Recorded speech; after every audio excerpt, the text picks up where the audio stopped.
Hey everybody, Coaster Brian here. Today we're going to take a look at something a little bit different. This is the soul of Chogokin Dino Megazord from Power Rangers, or Super Sentai Zyuranger. I know usually on my channel we have a lot of hot toys and things like that. This one's a little bit different. So just showing you the box very quickly on the back. This is the Japanese release. So I know there is I think a US variation, a box that does have the Mighty Morphin Power Rangers logos, and of course everything would be in English. But the contents are the same to what I am aware of. Now this is bringing it in, the GX-72. They did make a Dragonzord and I forget, Titanus, there we go. They did make those. I only have right here the Dino Megazord. So I'm going to set this down. Just going to open this up. Now this is a very high-end version of the Dino Megazord. Of course, it has a lot of die cast, a lot more articulation than a normal Megazord would. This is basically the best version you can get. So here is the tray, here's the instruction manual, and then everything we have inside right here, nice and protected. So next, what I'm going to do, I'm going to take everything out, and we're going to take a closer look at all the different, the individual, the Zords, and look at some of the combined modes. So I'll see you in a second. Okay, so I have everything out of the box. First, before we look at the Zords, just want to show you again the instruction guide, the instruction manual. There's a lot of pages to this. I'm not going to go into too much detail, but I do like, even though this is mainly in Japanese, they do have some arrow lists here to show you exactly what they mean: movable, removable, or attachable. So this is all in color. It really breaks down everything you need to know about each Zord, how to manipulate it, and how to put it into the combined modes. So I really like this manual. They did a great job on this.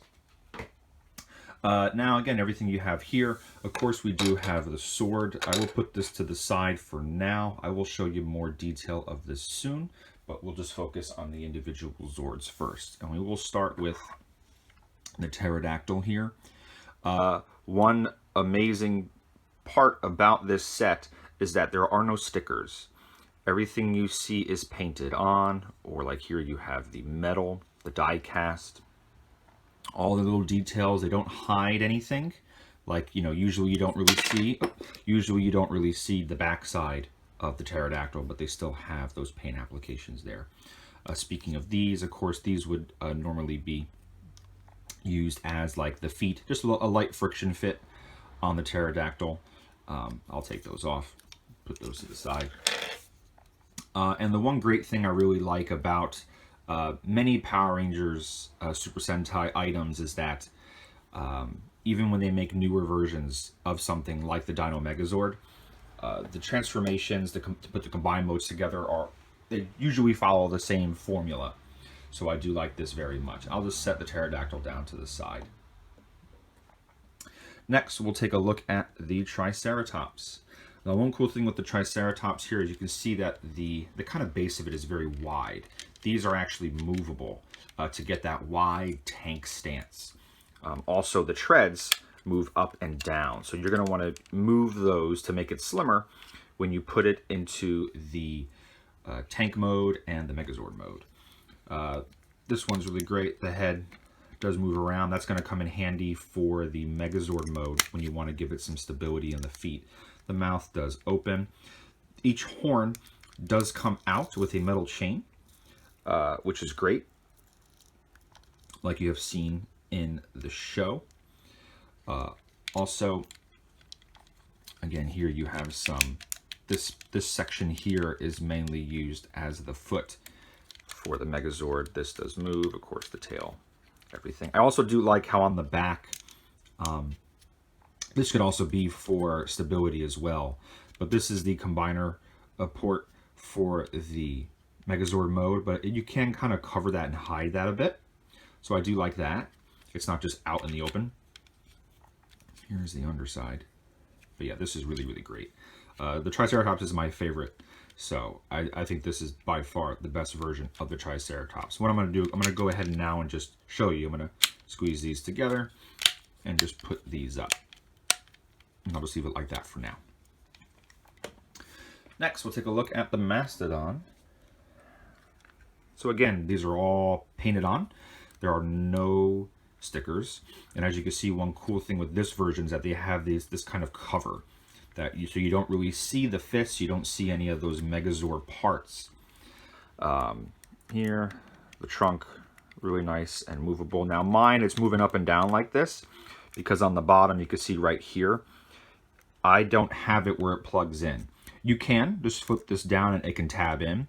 Reason why I don't do that is because the two tabs that hold the headpiece into the body are plastic and they're a bit thin to me, and they're a really good fit. So I get a little nervous with how much force I'm putting on them to take it off. So I kind of leave the bottom piece separated to make it a little easier to get these two off. Now the head, if this piece is down, the head does have some up and down movement, as you can see, but I get a little bit more, I guess, because I unplug that.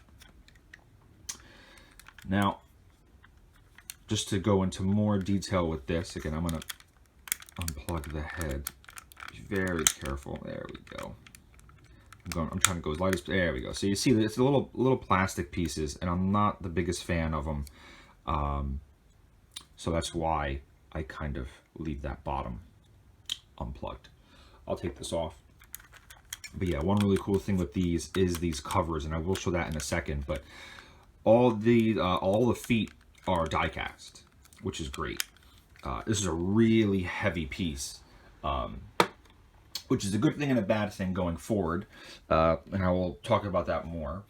Next is the Sabretooth Tiger. Again, no stickers. This has a lot more articulation compared to the original one back in the day where the feet were just solid plastic pieces. Really good articulation. This whole upper portion is meant to be manipulated more in the Megazord mode, but you are able to get a bit more posing when in the Tiger mode. The tail, this does move. These wheels don't roll, it's just molded. Same thing like the Triceratops, it has that back cover. I'll talk more about this piece soon. And then of course, there is the face, the mouth does articulate. And then of course, these do move, and I will just move it now for that mode, for Megazord mode. The head does move very well. The neck moves up and down. Again, on a ratchet, because you're gonna need to use this head as a support for the Megazord. But yeah, I do believe this portion here is the die-cast portion. Same with the Triceratops, I believe. Yeah, this piece here is the die-cast. On the Pterodactyl, it's this piece here that is the die-cast. Now last, with the Tyrannosaurus, I'm just going to move all these Zords around because the Tyrannosaurus is a little bit big because of the tail. Coming up here, first I just wanted to point out with the T-Rex, typically in the TV show you have them in this upward stance, like kind of upright stance due to the person in the costume. To do that, you will have to leave the tail unplugged. You can snap the tail in, but if you do that, your range with the legs kind of stops there. So now he's more like in a traditional T-Rex stance, I guess you would say, at least like in like in the movies. But if you wanted to get that more TV stance, you're gonna have to unplug, and then you can get a lot more range with the legs. Another thing to point out, these knees are not articulated. They're just molded like in that pose. So you can't bend these more. These can go, obviously because of transformations and combined modes, but that's as far as you can get. So you're gonna have to think about that when posing. That's why I kind of leave the tail untabbed. And the tail does stay, it doesn't really flop around, but just keep that in mind. Again, no stickers, detail, full detail on the back. They don't skimp on the paint apps because it's hidden. In the mouth, there is a molded of the weapon. I don't remember if this is a laser or a flamethrower, but it is molded and it's not a sticker like in the old toys. The arms do move a little bit more than you're used to. They do have a little bit of a ball joint there. They do bend. It's double jointed. The claws do open. This does have waist movement. Obviously, it's on a ratchet. That's going to come in. That's something a little bit different than we're used to for this. These do move just to give you more freedom. The tail, this does move, come out like that because of the combiner, but it is all articulated. The feet, just up and down.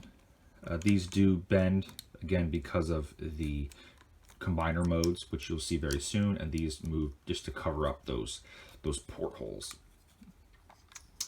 But yeah, this T-Rex is really, really good. The die cast, I believe, is in the feet. That's all I feel for the cold parts touching around here. Yeah, I believe it's just all on the feet. It's still a pretty heavy piece. These also could be die cast too. They feel like it. I could be wrong, but nevertheless, each Zord has a lot of die cast in it, so I think it's really well done. Also, you can open this up. Per the instruction guide, you can open this up and put these in here. You can store these in here. I'm not going to do that because I'm going to be using them, but you can. And also, this port here is going to be used for the tank mode. Usually on the T-Rex, you have it where there's always a hole. But for here, this part actually comes out and there's going to be that tab for the tank mode. I'm going to leave it out for now. And next, what I'm going to do, I'm just going to jump ahead and start to put everything in the tank mode. All right, and I'll let you know about anything that was difficult for me in just a second. So be right back. Okay, so in front of you here now is the tank mode. It didn't take too long to put it together. I have put it together a few times, but the instruction guide is very, very good to tell you all of the details on how you want to put it together. I know this isn't the perfect angles for it and everything, but it's a very, very nice mode, just like you see in the TV show, again, and maybe on the old toy. So just a few things to point out before we move on to the Megazord mode. The Pterodactyl here, as I take this off, the Pterodactyl here, on the front of it, it has two slots right here. There's a slot there and a slot there. You try to press, friction them into these two pegs here. It's not the best fit, not easiest to put on, but as you can see, I was trying to get it off. Once you get it in there, it's pretty tight.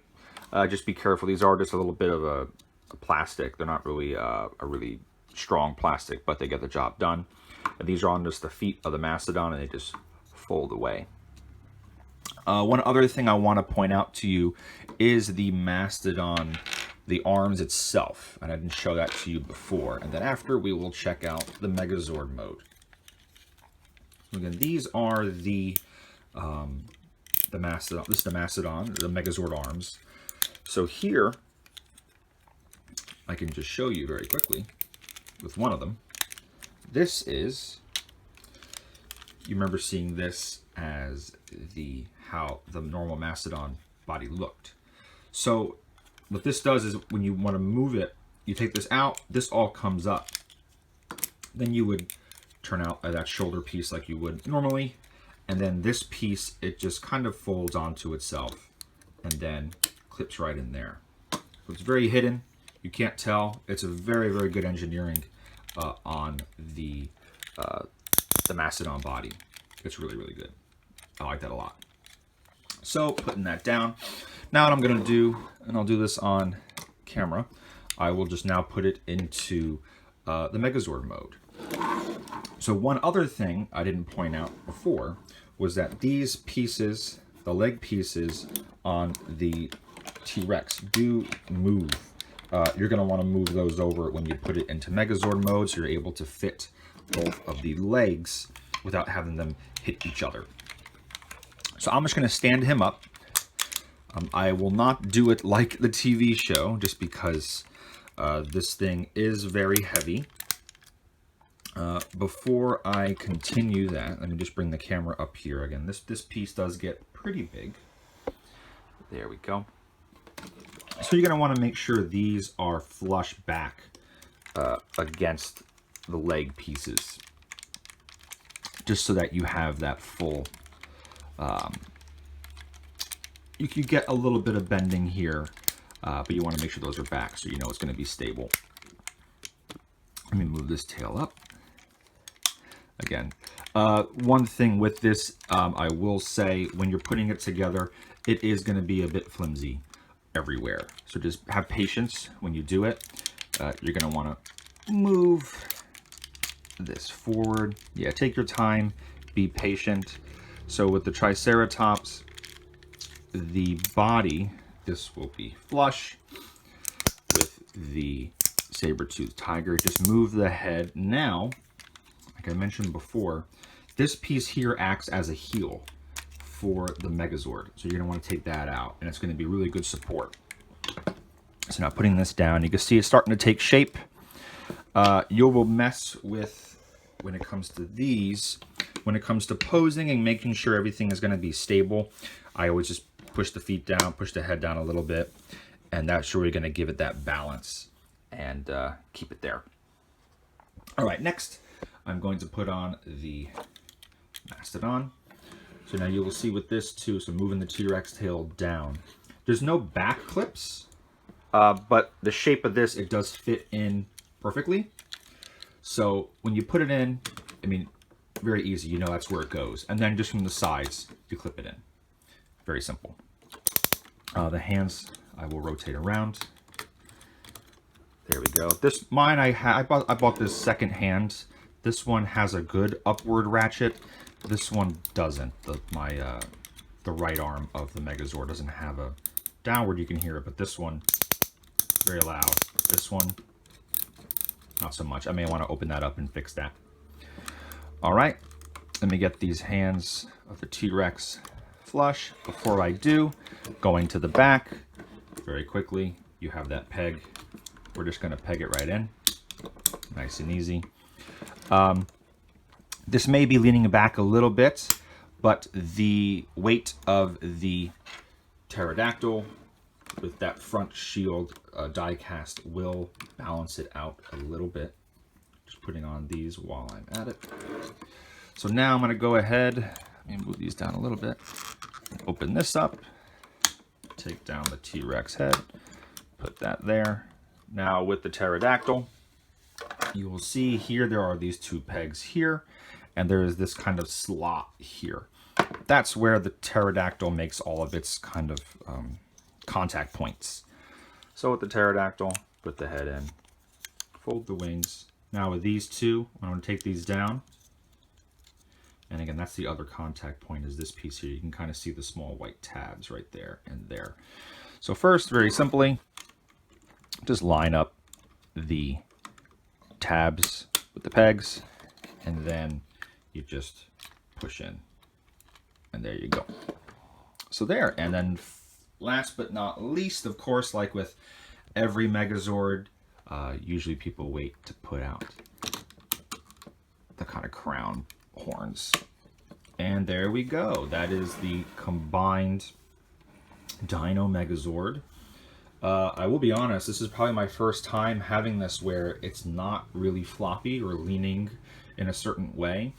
Again, if you get those leg pieces flush against the body and you really set down the Triceratops and the Sabretooth Tiger, it'll be basically upright. And again, the weight of this really does help bring it back forward. So just looking in at some of the details for the Dino Megazord. Again, no stickers. All the paint detail that you would expect is there. Like maybe on the back of the horns, you have the black. Because even normally with the T-Rex, these are hidden. You don't see them, right? They're closed on each other. So again, they don't really hide any detail. I mean, this piece is expensive, so you do see why. Now, to cover some of the articulation with this, like you saw before, the arms, they do go full 360. The ratchet would hold this up. For me, unfortunately, this one, it does hold up a bit, but it's not the best. The arms, they do have a swivel.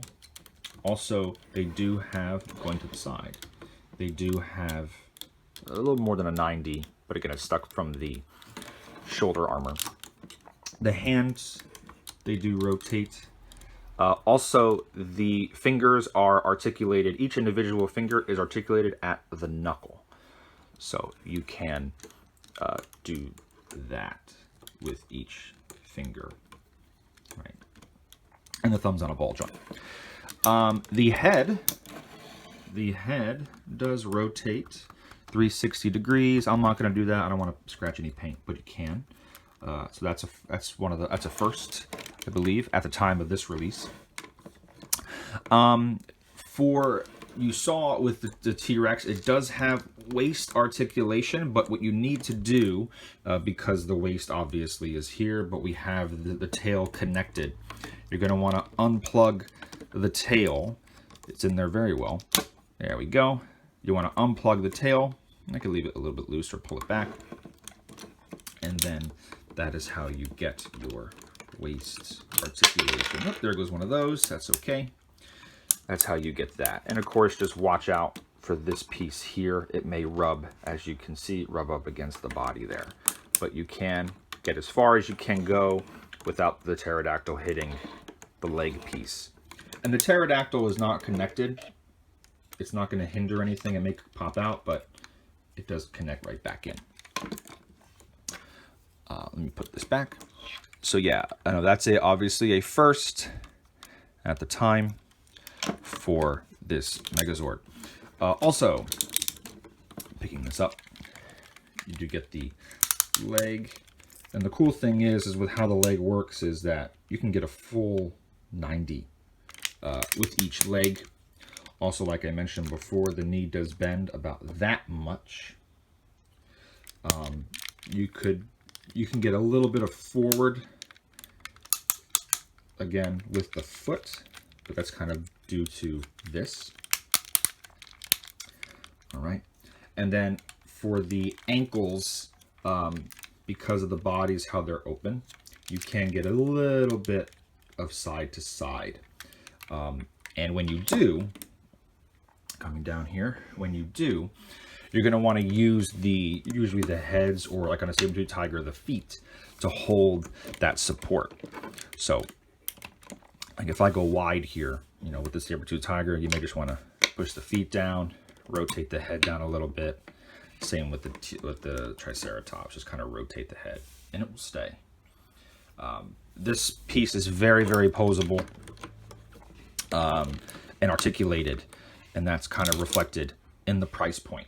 And last but not least, just to finish off, I want to put on the Mastodon Shield and just show you the sword. Now the sword here is all plastic.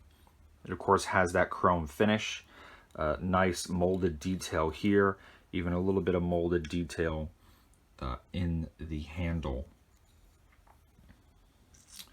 And on the Mastodon Shield, this tab, it just comes out, and that's how it holds. Now the hands, there's no tabs in the fists. It's just the round and just the friction of the fingers being closed onto the hand.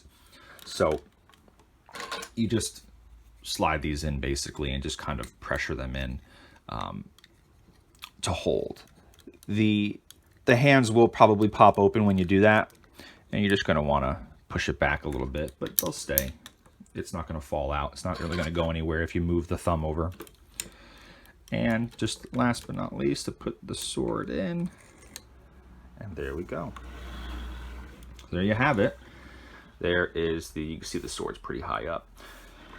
There is the Megazord, fully equipped, fully decked out. I think this piece is, if you're a Power Rangers fan, Super Sentai fan, especially of, you know, the original MMPR or Jew Ranger, this is by far the best version of the Megazord you can get. And the posability for it, again, the range you can use to pose this and everything is awesome. So if you're someone that really wants to get a Megazord they can pose, this is the best you can get. But yeah, thank you very much for watching. If you liked, please click the like button. Please leave a comment down below. I do have, especially during this time right now, I'm not really able to do a lot of Disney traveling. So I'm going to be trying to show you some of the things, my collectibles that I have. So if you want to see more of that, again, please subscribe. And I will see you in the next video. Again, my name is Coaster Brian. Please stay safe and please take care. Bye-bye.